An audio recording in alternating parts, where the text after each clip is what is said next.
नबी सल्लल्लाहु अलैहि वसल्लम ने फरमाया, जब बंदा मोमिन की वफात का वक्त करीब होता है तो रहमत के फरिश्ते उसके पास एक सफ़ेद रेशमी कपड़ा लेकर आते हैं। यानी ये तो हम कुरान में भी जानते हैं कि फरिश्ते आते हैं, रूह कब्ज़ करते हैं, उसमें गुफ्तगू भी होती है, सवालात भी करते हैं। और ये भी कुरान ने बयान कर दिया है कि सवाल और जवाब होता है, और जो कुछ गुफ्तगू होती है या जिस तरह का रवैया इख्तियार किया जाता है या जो फरिश्ते आते हैं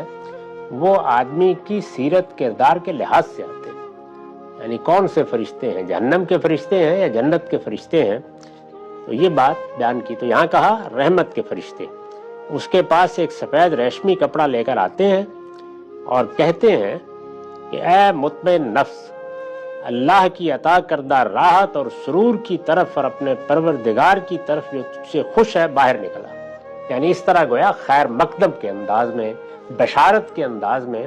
वो नफ्स इंसानी से ये कहते हैं कि अब हमारी गिरफ्त में आ जाओ, यानी इस बदन को छोड़ दो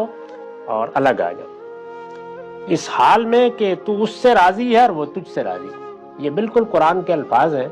कि जिस वक्त आदमी अपने इस अंजाम को पहुंचता है और उसने अगर कामयाबी हासिल की हो तो बशारत होती है कि ए मेरे बंदे आ जा और जन्नत में दाखिल हो जा, यानी गोया फैसला हो गया तुम्हारे बारे में, बशारत दे दी जाती है। तो कहा है राज़ियतम मर्जिया, तू अपने परवरदिगार से राजी और वो तुझसे राजी। तो यहाँ भी बिल्कुल वही अल्फाज हैं, इस हाल में कि तू उससे राजी है और वो तुझसे राजी। चुनाचे वो रूह मुश्क की उम्दा तरीन खुशबू की तरह जिस्म से निकलती है। यानी जिस तरीके से इंसानी बदन है कि अगर इसको साफ सुथरा न रखिए, हिफ्ज़ान सेहत के उसूलों का भी ख्याल न रखिए, कभी नहाने की तरफ तवज्जो न हो तो आदमी का पास बैठना मुश्किल हो जाता है। तो जिस तरह से इस जिस्म पर इंसान के इस मादी वजूद और मादी दुनिया के असरात होते हैं, खुशबू भी आती है, बदबू भी आती है, तो यही सूरत हाल आमाल के नतीजे में रूह के साथ भी हो जाती है। तो ये कोई ऐसी मुस्तबद बात नहीं, यानी हम जिस दुनिया को जानते हैं उसमें भी यही होता है और इंसानी जिस्म के साथ ही होता है,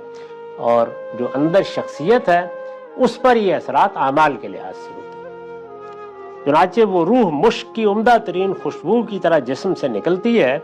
और फरिश्ते उसकी ये खुशबू सूंघते उसको एक दूसरे के हाथों में थमाते हुए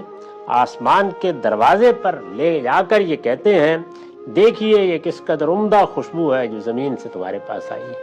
यानी गोया वो बशारत के अंदाज में उसको वसूल करते हैं, बशारत के अंदाज में उसका इस्तकबाल करते हैं और बारगाह में पेशी के लिए जब ऊपर ले जाते